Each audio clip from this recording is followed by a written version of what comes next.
Ang mabuting balita ng Panginoon ayon kay San Mateo. Sinabi naman sa kanya ng ilang tagapagturo ng kautusan at mga Pariseo, "Guro, maaari po bang magpakita kayo sa amin ng isang palatandaan?" Sumagot si Jesus, "Lahing masama at taksil sa Diyos. Naghahanap kayo ng palatandaan, ngunit walang ipapakita sa inyo maliban sa himalang nangyari kay Propeta Jonas.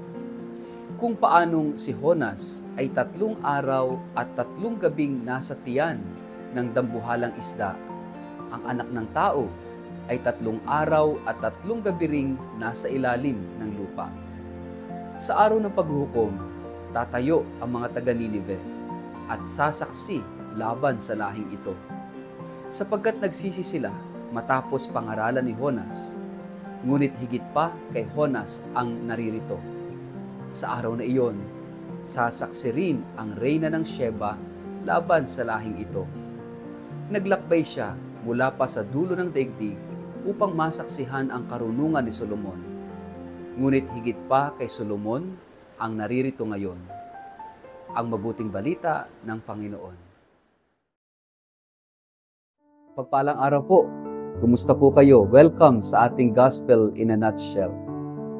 Mga minamahal na kapatid, may mga eskriba at Pariseo na lumapit kay Jesus at nagsabi, "Guro, nais po naming makakita ng isang tanda mula sa inyo."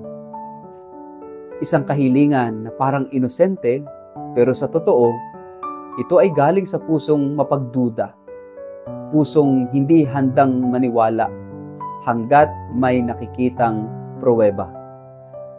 At dito, sumagot si Jesus ng direkta, "Masama at taksil na lahi. Naghahanap ng tanda ngunit walang ibibigay, kundi ang tanda ni Jonas.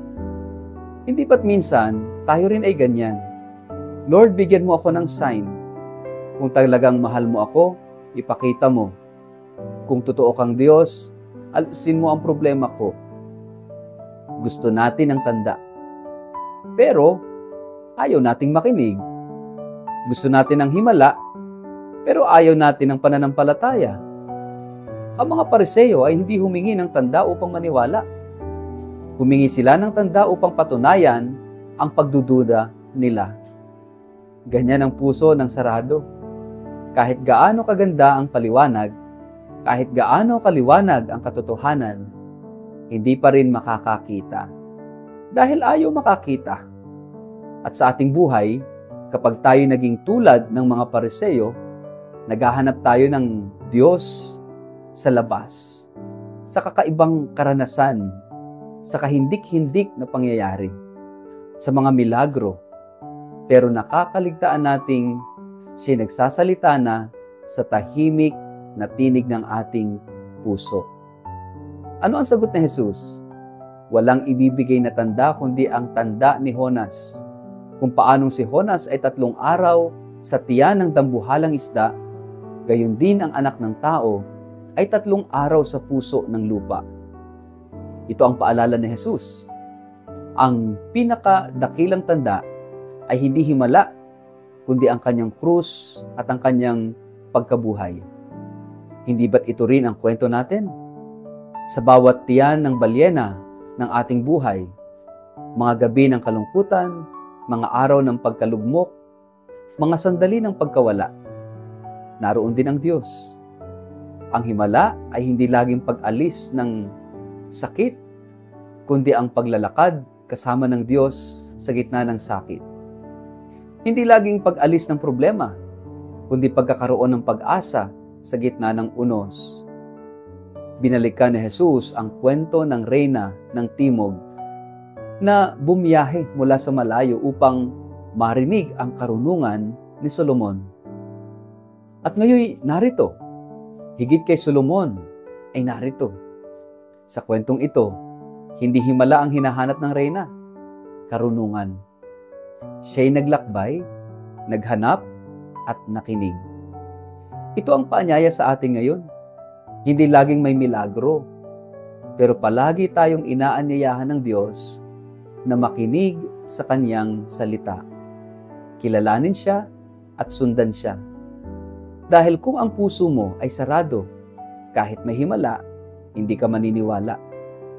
Pero kung ang puso mo'y bukas, kahit tahimik ang Diyos, naroroon siya. Tanungin natin ang ating mga sarili. Ako ba ay may pananampalatayang naghihintay at nagtitiwala kahit walang himala? Ako ba'y handang magbasa, magnilay, at makinig sa Diyos sa pamamagitan ng Kanyang salita? O ako ba ay abala sa paghingi ng tanda, ngunit sarado naman sa Kanyang tinig? Mga kapatid, ang tunay na tanda ng Diyos ay hindi laging makikita sa labas.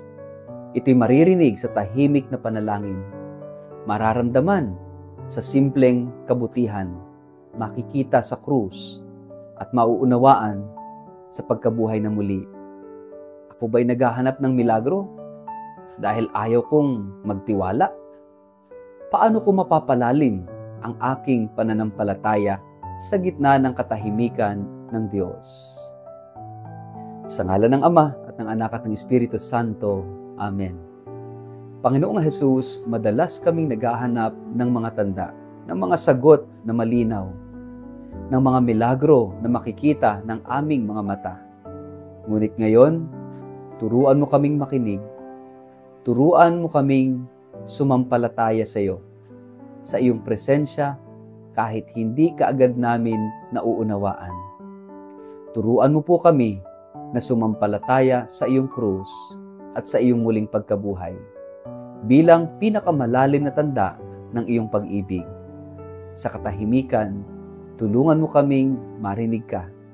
Sa gitna ng pagdududa, bigyan mo kami ng pananampalataya na matibay. Amen. Pagpalain po kayo't ingatan ng makapangyarihang Diyos, Ama, Anak at Espiritu Santo. Amen.